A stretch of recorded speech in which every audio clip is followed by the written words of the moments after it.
नमस्कार दोस्तों, हाजिर हैं आज की देश, दुनिया और उत्तर प्रदेश की 25 बड़ी खबरें, जहां हर अपडेट आपके लिए सबसे अहम है। वीडियो को अंत तक जरूर देखें, क्योंकि आखिरी खबर आपके लिए सबसे ज्यादा महत्वपूर्ण हो सकती है। एक छोटी सी गुजारिश, 99% लोग वीडियो देखते हैं लेकिन सब्सक्राइब नहीं करते। अगर आप भी हर बड़ी खबर सबसे पहले पाना चाहते हैं तो अभी चैनल को सब्सक्राइब जरूर कर लें। आपका एक सब्सक्राइब हमारे लिए बहुत मायने रखता है। तो चलिए साथियों, अब फटाफट शुरू करते हैं आज की 25 बड़ी खबरें। राजनीति की पहली बड़ी खबर देश की सर्वोच्च अदालत से है। सुप्रीम कोर्ट ने शुक्रवार को लोकसभा में विपक्ष के नेता राहुल गांधी के खिलाफ दर्ज हेट स्पीच और मानहानि के एक मामले को पूरी तरह से खारिज कर दिया है। यह मामला साल 2022 में उनकी भारत जोड़ो यात्रा के दौरान वीडी सावरकर पर की गई कथित टिप्पणी से जुड़ा था। उत्तर प्रदेश सरकार द्वारा इस मामले में केस चलाने की आधिकारिक मंजूरी न दिए जाने के कारण सुप्रीम कोर्ट ने लखनऊ निवासी नृपेंद्र पांडे द्वारा दर्ज कराई गई इस निजी शिकायत को रद्द कर दिया है। इस फैसले के बाद राजनीतिक गलियारों में बयानबाजी का दौर एक बार फिर तेज हो गया है।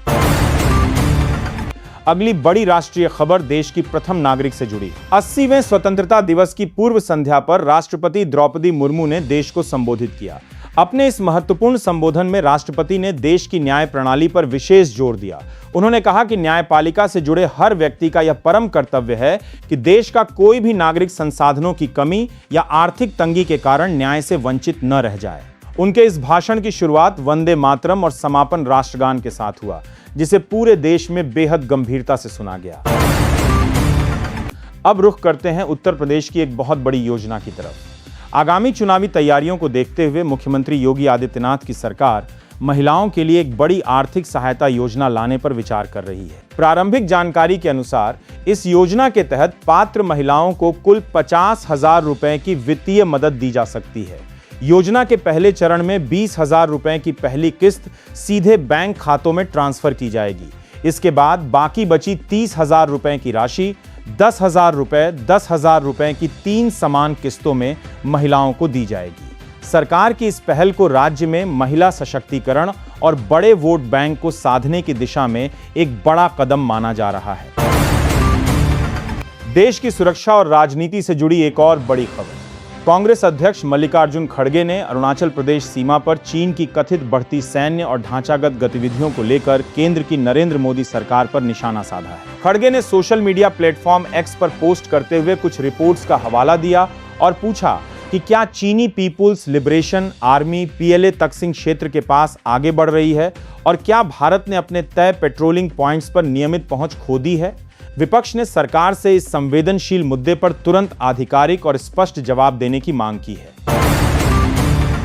सुप्रीम कोर्ट से एक और बड़ी खबर आई है। अदालत ने स्टैंड अप कॉमेडियन समय रैना, विपुल गोयल, बलराज सिंह घई, सोनाली ठक्कर और निशांत तंवर के खिलाफ दर्ज एफआईआर और सभी आपराधिक कार्यवाहियों को पूरी तरह से रद्द कर दिया है। इन सभी पर दिव्यांगजनों को लेकर कथित तौर पर अपमानजनक टिप्पणी करने का आरोप था। हालांकि कोर्ट ने कार्यवाही रद्द करते हुए समाज में जागरूकता फैलाने और दिव्यांगजनों की गरिमा को बढ़ावा देने के उनके प्रयासों की सराहना भी की है।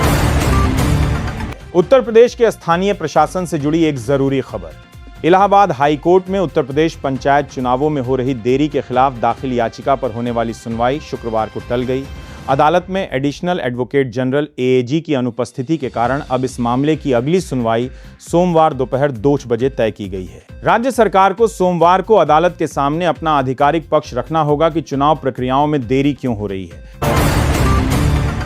देश की वित्तीय और तकनीकी व्यवस्था में एक बड़ा बदलाव देखने को मिला है। चंडीगढ़ प्रशासन ने सरकारी राशन की दुकानों पीडीएस पर अनाज के वितरण के लिए पूरी तरह से डिजिटल रुपए की व्यवस्था लागू कर दी है। इस नई व्यवस्था के तहत लाभार्थियों को अब नकदी या साधारण डिजिटल पेमेंट के बजाय आरबीआई के डिजिटल करेंसी वॉलेट का उपयोग करना होगा। सरकार का मानना है कि इससे राशन वितरण प्रणाली में पारदर्शिता आएगी और भ्रष्टाचार पर पूरी तरह रोक लगेगी। यदि आप भी सफर के लिए ओला या उबर जैसी ऑनलाइन कैब सेवाओं का इस्तेमाल करते हैं तो ये खबर आपके लिए बहुत जरूरी है। सरकार ने कैब कंपनियों द्वारा ग्राहकों से जल्दी बुकिंग या कंफर्म राइड के नाम पर लिए जाने वाले एक्स्ट्रा पैसे और एडवांस टिप जैसे फीचर्स पर पूरी तरह से रोक लगा दी है। उपभोक्ता मामलों के मंत्रालय के निर्देशानुसार कंपनियां ग्राहकों पर किसी भी तरह का अतिरिक्त वित्तीय दबाव नहीं बना सकती और उन्हें तत्काल प्रभाव से इन ऑप्शंस को अपने ऐप से हटाना होगा। देश के डिफेंस सेक्टर से एक बहुत बड़ी और गर्व करने वाली खबर सामने आ रही है। भारत के 5वीं पीढ़ी के एडवांस्ड मीडियम कॉम्बैट एयरक्राफ्ट यानी 5 जेन फाइटर जेट्स के इंजनों की आपूर्ति के लिए रिलायंस और मशहूर वैश्विक कंपनी रॉल्स रॉयस के बीच एक बड़ा रणनीतिक समझौता हुआ है। यह साझेदारी न सिर्फ भारतीय वायुसेना की ताकत को कई गुना बढ़ाएगी, बल्कि भारत के घरेलू रक्षा विनिर्माण क्षेत्र को वैश्विक स्तर पर एक नई पहचान देगी।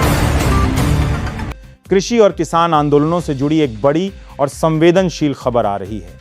पंजाब और हरियाणा के अंबाला बॉर्डर पर सिखों, किसानों और पुलिस के बीच भारी टकराव की खबरें हैं। प्रदर्शनकारियों द्वारा सिख नेताओं पर हमला करने वाले आरोपियों की रिहाई की मांग को लेकर किए जा रहे प्रदर्शन के दौरान स्थिति हिंसक हो गई, जिसमें एक डीएसपी स्तर के अधिकारी का अंगूठा कटने और कई पुलिसकर्मियों के घायल होने की खबर है। इसी को देखते हुए दिल्ली की सीमाओं पर भी सुरक्षा व्यवस्था को बेहद कड़ा कर दिया गया है। उत्तर प्रदेश के व्यापार और इंफ्रास्ट्रक्चर क्षेत्र से एक बेहतरीन खबर है। गोरखपुर का गीडा यानी गोरखपुर औद्योगिक विकास प्राधिकरण इस समय पूर्वांचल का सबसे बड़ा इन्वेस्टमेंट हब बनकर उभरा है। पिछले 9 वर्षों में गीडा ने 20,000 रुपए करोड़ से अधिक का औद्योगिक निवेश आकर्षित करने में सफलता पाई है, जिससे क्षेत्र में 40,000 से अधिक रोजगार के नए अवसर पैदा हुए हैं। इसी क्रम में एक बड़ी गुरुग्राम आधारित गारमेंट कंपनी भी गीडा में अपनी बड़ी फैक्ट्री स्थापित करने जा रही है। यूपी के जिलों और बुनियादी ढांचे से जुड़ी एक और बड़ी अपडेट। मुख्यमंत्री योगी आदित्यनाथ ने राज्य के औद्योगिक विकास को गति देने के लिए चल रहे सभी एक्सप्रेसवे परियोजनाओं के विस्तार को फास्ट ट्रैक पर डालने का निर्देश दिया है। इस फैसले से न केवल पश्चिमी और पूर्वी यूपी के जिलों के बीच कनेक्टिविटी मजबूत होगी, बल्कि एक्सप्रेसवे के किनारे बनने वाले इंडस्ट्रियल कॉरिडोर से स्थानीय स्तर पर व्यापार को भारी बढ़ावा मिलेगा। बिजनेस और ऑटोमोबाइल जगत के शौकीनों के लिए एक शानदार खबर है। भारत की दिग्गज ऑटो कंपनी महिंद्रा ने आखिरकार अपनी बहुप्रतीक्षित स्कॉर्पियो एन पर आधारित लाइफस्टाइल पिकअप ट्रक के फीचर्स और डिटेल्स को आधिकारिक तौर पर पेश कर दिया है। काफी समय से अलग अलग इलाकों में टेस्टिंग के दौरान देखे गए इस दमदार व्हीकल को लेकर ग्राहकों में भारी उत्साह है और माना जा रहा है कि यह भारतीय लाइफस्टाइल पिकअप सेगमेंट में एक बड़ा गेम चेंजर साबित होने वाला है। अब बात करते हैं आम जनता की सेहत और डेयरी उद्योग से जुड़ी एक जरूरी खबर की।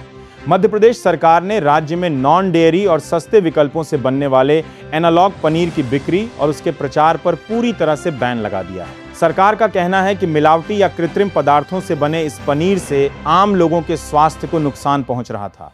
इसलिए अब राज्य में केवल शुद्ध प्राकृतिक दूध से बने उच्च गुणवत्ता वाले डेयरी उत्पादों को ही बेचने की अनुमति होगी। भारतीय तकनीकी और कॉरपोरेट जगत से इस वक्त की सबसे बड़ी खबर आ रही है। भारत की दिग्गज इंफ्रास्ट्रक्चर कंपनी L&T ने अमेरिकी क्लाउड प्लेटफॉर्म टुगेदर AI के लिए एक अत्याधुनिक AI डेटा सेंटर बनाने का एक विशाल ठेका हासिल किया है, जिसकी कीमत लगभग 15,000 रुपए करोड़ तक है। इस AI डेटा सेंटर में दुनिया के सबसे आधुनिक NVIDIA चिप्स का इस्तेमाल किया जाएगा, जो भारत को वैश्विक AI सुपर पावर बनाने की दिशा में एक बहुत बड़ी छलांग है। खेल जगत की हमारी आखिरी खबर देश के लिए बेहद गौरवपूर्ण है।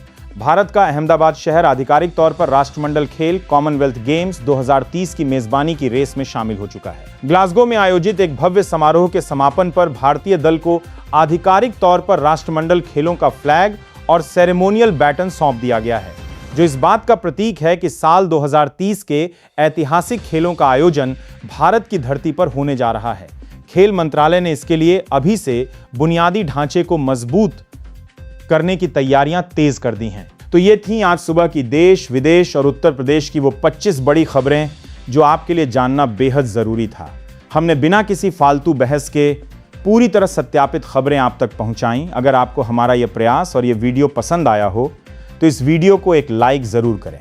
अपने दोस्तों और परिवार के साथ इसे शेयर करें ताकि उन तक भी आज की ये ताज़ा खबरें पहुंच सकें। और हाँ, ऐसी ही सच्ची और सटीक खबरों के अपडेट्स रोज सुबह सबसे पहले पाने के लिए हमारे चैनल को सब्सक्राइब करना बिल्कुल न भूलें और बेल आइकन को जरूर दबाएं। आपसे कल सुबह फिर मुलाकात होगी। तब तक के लिए नमस्कार।